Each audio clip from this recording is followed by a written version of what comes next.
This is the Triumph Bonneville T100, a beautiful looking retro bike that absolutely looks the part. But if you're thinking of buying one, well, at just under £10,000, it's not an insignificant amount of money, and so you probably want to be armed with all the facts. Thankfully, I've been riding this one for the past couple of weeks, and we've also trawled the internet for as many owners' reviews as we can find. And so in this video, we'll go through all of the details with absolutely everything that you need to know about it.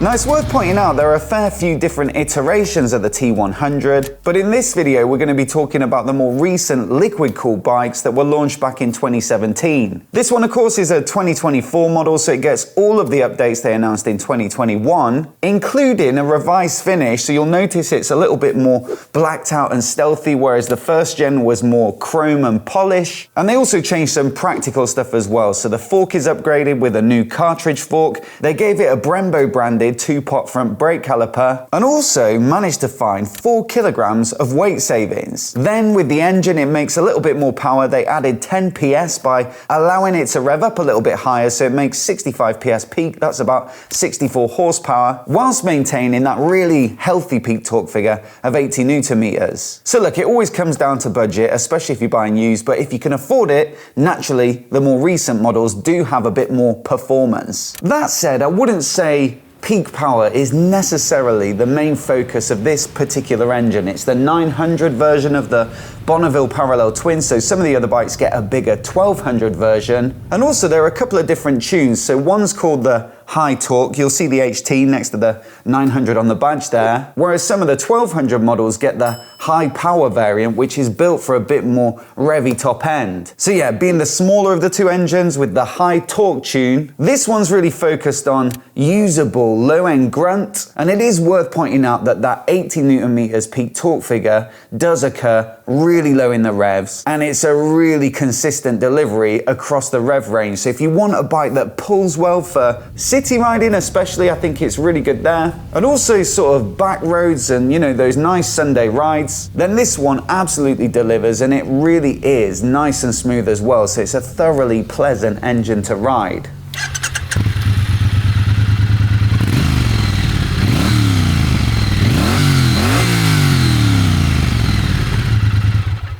On top of that, it's really quite economical as well in terms of fuel consumption. I think Triumph quote an official figure of around 68 miles per gallon. But if you trawl through some of the owners' reviews, you'll see that some people manage to get a little bit more than that, sometimes over 70. Now, of course, if you're someone who likes to wring a bike's neck a bit, then you're not going to hit those sorts of numbers. But I will say, having owned the Street Twin for a few years, which uses the same 900 high torque engine, I always thought it was really quite good on fuel. Didn't feel like I had to fill up that often, and that's despite the fact that that bike has quite a small 12-litre fuel tank. This one though, the T100, thankfully gets a 14.5-litre tank, and so it's a little bit better on range. And so I think that has to go down as another strength of this bike, especially if you compare it to the T120 with the 1200 version, which is naturally going to be a little bit more thirsty on fuel. Naturally though, the trade-off for that torquey tune and the efficiency of the engine is going to be a little bit of top-end power, and while they did give it that boost in 2021, I will still say there are a fair few owners in the reviews that say they would like, on occasion,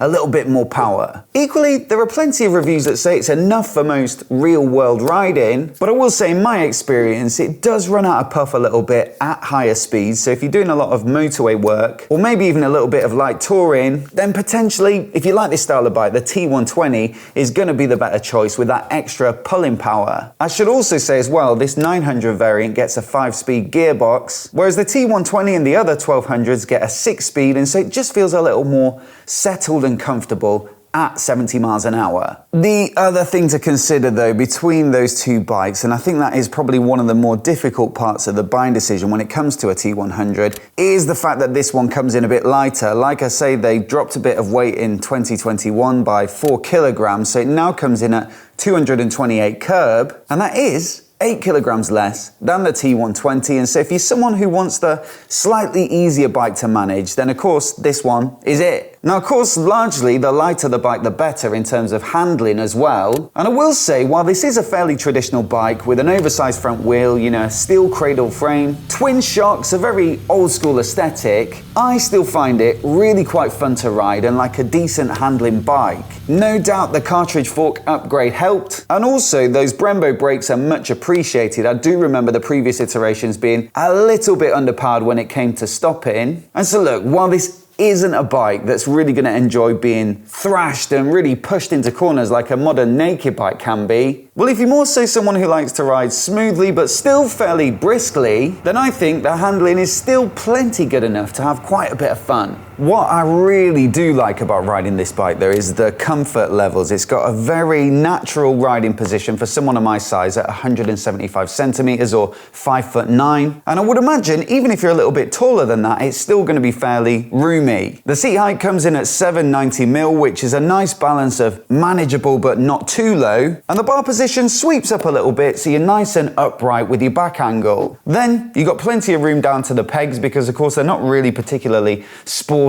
so they're not up and back. And combined with fairly soft suspension that's pretty forgiving, I'd say it's a bike that I could happily spend a good few hours on. The only thing I did notice in some of the owners' reviews was the fact that some people found the saddle can be a bit on the firm side if you're doing proper big days, so it might be something that you could look to upgrade if there are aftermarket options. But for me, I'll probably more so be doing an hour or two at a time on a bike like this, and for those sorts of ride durations, I find it really nice and comfy. One thing I haven't done a great deal of though in the past couple of weeks is two-up riding, but I do remember from owning the Street Twin, which had similar shock to this bike, that they can be a little bit soft if you do have a passenger on the back, especially if you want to take luggage as well, because you can fit an accessory rack. That means that even with the preload fully jacked up, it can be very tail down and nose up, which does affect the handling quite a bit. And so if that's going to make up a significant proportion of your riding, then I would probably look at upgrading the shocks for something a little bit firmer. This is something that comes up in owners' reviews as well, but the good news is there are plenty of options out there on the market, from fairly affordable stuff like the Hagans that I had on my Street Twin, which really did do the job, right up to, you know, the official FLUX accessory shocks or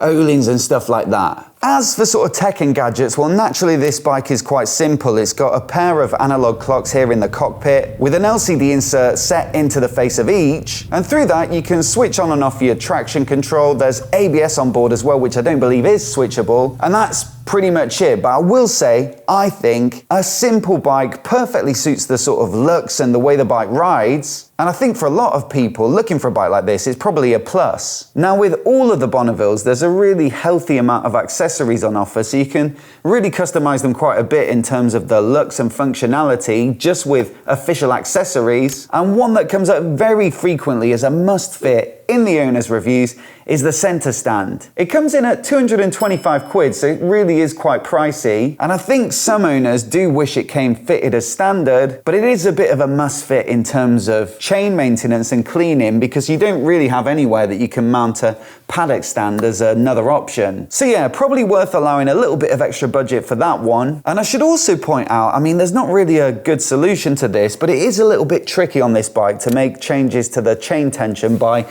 moving the rear wheel back and forth, because you've got these silencers either side and they run in line with where the sort of rear axle is. And so unfortunately the only solution really is to whip them off when you're doing that maintenance. I guess you could maybe also looking at fitting some shorter aftermarket exhausts, so if they come up before the rear axle there, you've got easier access. So yeah, maybe a couple of niggles there with the sort of day-to-day maintenance, but I will say in the big picture, most owners' reviews are pretty positive in terms of reliability and build quality, and that also tallies with my personal experience. I mean, if you look at the bike, the way it's finished, generally it looks really good. There's a lot of attention to detail. The materials used feel nice and high quality, but also from a technical perspective, I wouldn't say there are any major concerns about reliability with these bikes. Styling is also another very popular point on this motorcycle, and I've got to wholeheartedly agree. I think it looks fantastic, and also because of the timeless nature of the design, it means that even if you do buy a used one back from